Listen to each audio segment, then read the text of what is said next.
నమస్కారం భక్తులారా. ఈరోజు మనం వినబోయేది సాధారణ కథ కాదు. ఇది ఒక మహాయోగి చూసిన భవిష్యత్తు. కలియుగంలో మన జీవితం ఎలా మారబోతుందో ముందుగా చెప్పిన పోతులూరి వీరబ్రహ్మేంద్ర స్వామి గారి కాలజ్ఞానం. ఈ వీడియో చివరి వరకు చూడండి. ఎందుకంటే ఇందులో చెప్పే ప్రతి మాట ఈరోజు మన జీవితానికి అద్దం పడుతుంది. పోతులూరి వీరబ్రహ్మేంద్ర స్వామి గారు 17వ శతాబ్దంలో జన్మించిన మహాసిద్ధ పురుషుడు. యోగ శక్తితో, దివ్య దృష్టితో భవిష్యత్తులో జరగబోయే విషయాలను గ్రంథాల రూపంలో రాశారు. ఆ గ్రంథాల సమాహారమే కాలజ్ఞానం. ఇది జ్యోతిష్యం కాదు, ఇది భవిష్యవాణి కాదు, ఇది ఒక యోగి చూసిన కాల ప్రవాహం. బ్రహ్మం గారు కలియుగం గురించి చెప్పిన మాటలు ఈ రోజుకి అక్షరాలా నిజమవుతున్నాయి.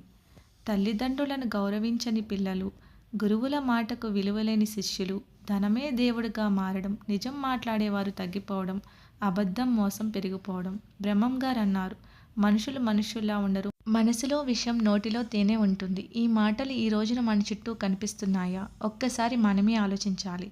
కాలజ్ఞానం ప్రకారం సమాజంలో పెద్ద మార్పులు వస్తాయి.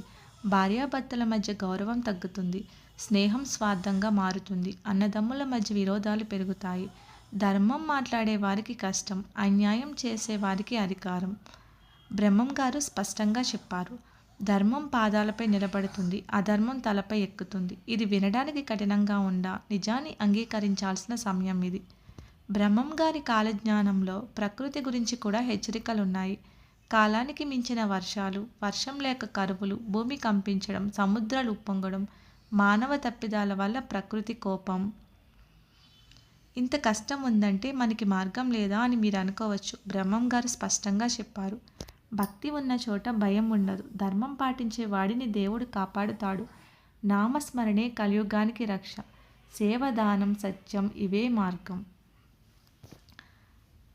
మనస్సు శుద్ధిగా ఉంటే కలి కూడా కలియుగం కాదు అని వీరబ్రహ్మేంద్ర గారి స్వామి గారి సందేశం.